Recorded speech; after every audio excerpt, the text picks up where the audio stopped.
ሰላም ጤና ይስጥልን ክቡራን የዩቲዩብ ቤተሰቦች፣ የሰዓቱን አጫጭር መረጃዎች እየቀርብ ያለው እስከ ፍጻሜው አብራችሁን ቆዩ።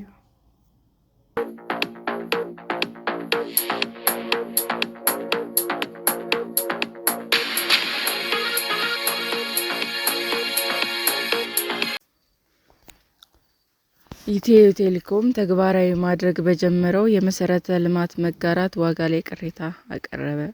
በኮሚኒኬሽን ባለስልጣን በቅርቡ ጸድቆ ተግባራዊ መደረግ በጀመረው የቴሌኮም መሰረተ ልማት መጋራት ዋጋ ላይ ኢትዮ ቴሌኮም ቅሬታ አቀረበ።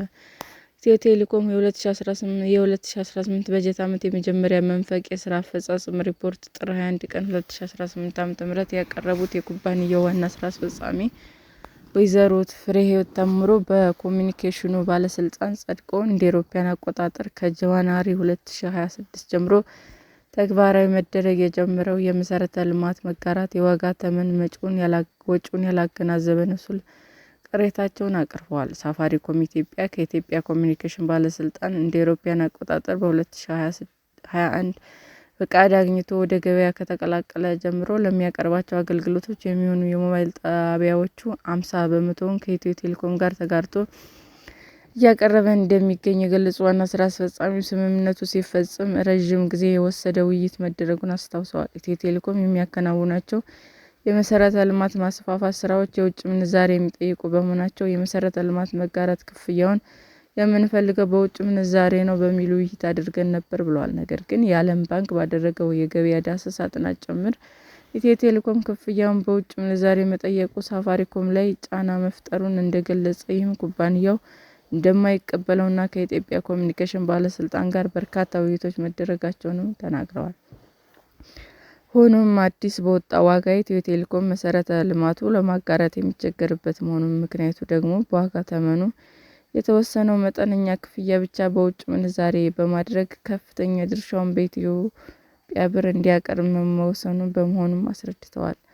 በተጨማሪም እንደ አውሮፓውያን አቆጣጠር በ2022 ሁለቱም የቴሌኮም ኦፕሬተሮች ስምምነት ሲያደርጉ ከነበረበት ዋጋ ያነሰ መሆኑን፣ ይህም በፊት የነበረው የውጭ ምንዛሬ ዋጋ አሁን ያለበትን ያላገናዘበ ነው ሲሉም አብራርተዋል። ሪፖርተር የተመለከተው ዝርዝር የዋጋ ተመን የያዘው ሰነድ ውስጥም ኢትዮ ቴሌኮም የሚያከራያቸውን የታወር የኔትወርክ ማማና የኃይል አገልግሎት፣ የዳታ ሰርቪስ ማዕከልና ዳታን ማስተላለፍ የሚችል የፋይበር ገመድ ኬብል ክራይ ዋጋ በዶላርና በኢትዮጵያ ብር ተለይቶ ሰፍሯል። ከተዘረዘሩ ውስጥ የታወር የኔትወርክ ማማና የኃይል አገልግሎት ኪራይን በ3 ሳይት ክፍሎች በመለየት የተለያዩ ዋጋ ተወስኖላቸዋል። የመጀመሪያው ወሳኝ ሳይት ተብሎ የተለየው በአዲስ አበባ ክልል ከተሞች እንዲሁም ኢኮኖሚያዊና ማህበራዊ እንቅስቃሴዎች ከፍተኛ በሆነባቸው አካባቢዎች የሚገኙ ታወሮች ኪራይ ሲሆን፣ ለዚህም በወር $720 እና 165,271 ብር እንደሚከፍሉ ተመልክቷል። የውጭ ምንዛሬው በዕለቱ ተመን ሲታሰብ በኢትዮጵያ ብር የሚከፈል መጠን ሲላላ 274,423 ብር ይሆናል። ሁለተኛው ሳይት ክፍል ትልልቅ ከተሞችን የኢኮኖሚ ተጽዕኖ ያለባቸው አካባቢዎች የሚገኙ ታወሮችን ሲከራይም በወር $543 እና 154,100 ብር እንደሚከፍሉ፣ በገጠርና ከፍተኛ ርቀት ላይ የሚገኙ ጣቢያዎች ለተለዩበት ሶስተኛው ሳይት ክፍል ደግሞ $420 እና 150,000 ብር በወር እንደሚከፍሉ በሰነዱ ተገልጿል። በኢትዮጵያ ብር የሚከፍለው የኪራይ ዋጋ የኢትዮጵያ ስታትስቲክስ አገልግሎት በየዓመቱ በሚያወጣው የዋጋ ግሽበት መለኪያ መሰረት የሚስተካከል እንደሚሆን፣ በውጭ ምንዛሬ የሚከፍለው መጠን ደግሞ ኮንትራቱ ከተፈረመበት ቀን ጀምሮ የሚቆጠር በየዓመቱ በ200 ይጨምራል ተብሏል። ይህ ሰነድ የያዛቸው የመሰረተ ልማት መጋራት ዋጋ በኢትዮ ቴሌኮም በኩል ቅሬታ የፈጠረ ቢሆንም ከዚህ ቀደም የኮሚኒኬሽን ባለስልጣን ዋና ዳይሬክተር ባልቻ ሬባ ዋጋው የተወሰነው ከቴሌኮም ኦፕሬተሮች ባሰባሰበው መረጃ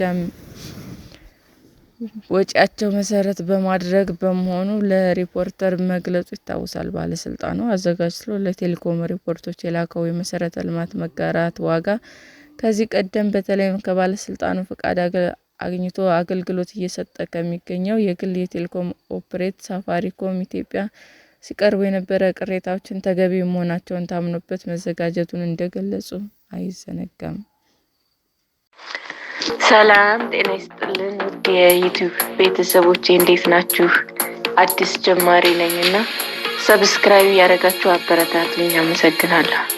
የዩቲዩብ አድማጮቻችን ለሰዓቱ ያቀረብኩላችሁ አጫጭር መረጃዎች ይህንን ይመስል ነበር። በሌላ መረጃ እስክንገናኝ ሼር፣ ላይክ፣ ሰብስክራይብ እንዲሁም ቢቀርብልን የምትሉት መረጃ ካለ ኮመንት እያደረጋችሁ ቸር ቆዩን።